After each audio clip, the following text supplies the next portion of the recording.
Well, this leads me on to something I want to talk to you about today. Yes. There is a really interesting story in The Guardian. They are reporting on the fact First time for everything. Well, you know, this is a double-edged sword, the way I want to talk about this. First of all, it is a great story in The Guardian. Secondly, it's about how journalism is sometimes not the quality that we, the reader or the viewer, would hope it to be. So Uber paid high-profile academics in Europe and the US hundreds of thousands of dollars in order to support their lobbying campaign.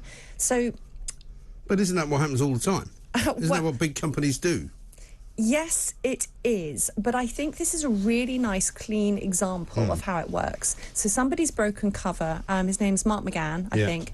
So he's a career lobbyist. Yes, he's on the front page of The Guardian this morning. Yeah, he's a career lobbyist. He was inside Uber for 2 years. Right. He's provided the Guardian with lots of data, you know, a real dossier. So what it is a very clean illustration of how lobbying happens. And there's a number of things that people should take from it.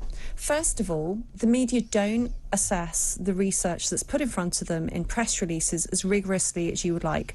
Personally, whenever I see anything like this many eggs will kill you, or eat raisins from this part of the world to live 10 years longer, or this drug is a miracle drug, you know, any of these types of research reports that make the headlines, I always try and look at the paper myself and look at reports from organisations which are coming from different political, ideological or scientific perspectives. Because these reports make great content, but the journalists aren't always decoding them as thoroughly as you'd like. Secondly, it would be naive to think that only taxi firms do this, like you say. Yeah. Well, we know that big tobacco has been doing it for, you know, as long as, you know, we've all been around, you know, lobbying for, in the same way that the gun lobby does in America, you know, which is why they never have any real proper restrictions on gun ownership and gun purchasing, no matter how many times, you know, a president promises to do something.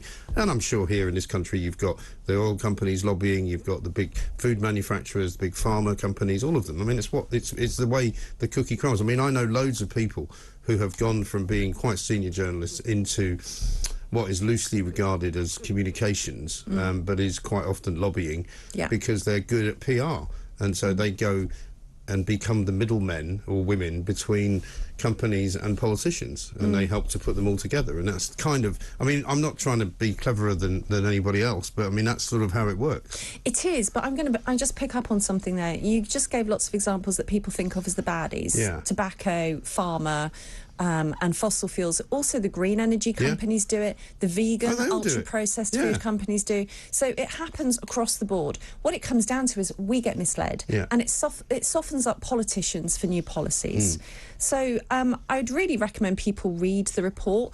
It's not as though The Guardian don't fall for this kind of lobbying themselves all the time, but, you know, kudos, this is a really great report.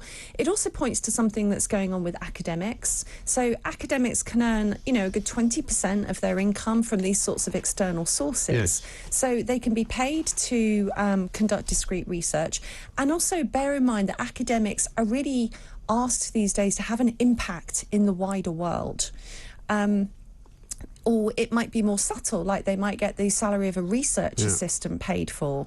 So perhaps there's something where academia itself needs to be under a bit more of a spotlight. I interviewed Dr. Knut Witkowski. I struggle with his name.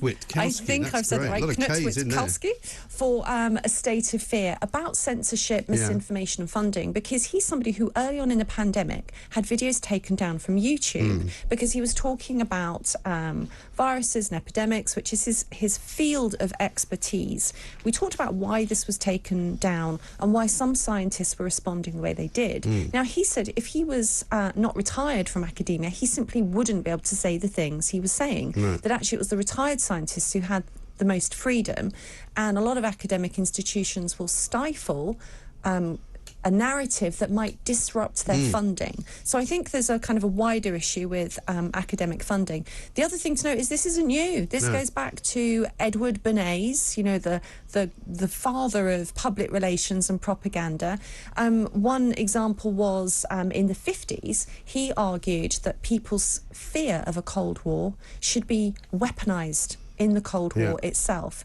And he's credited with partially staging a coup in Guatemala in order to fuel Cold War fears, and you know, this idea that the Russians were going to land on the beaches. And the Russians were coming.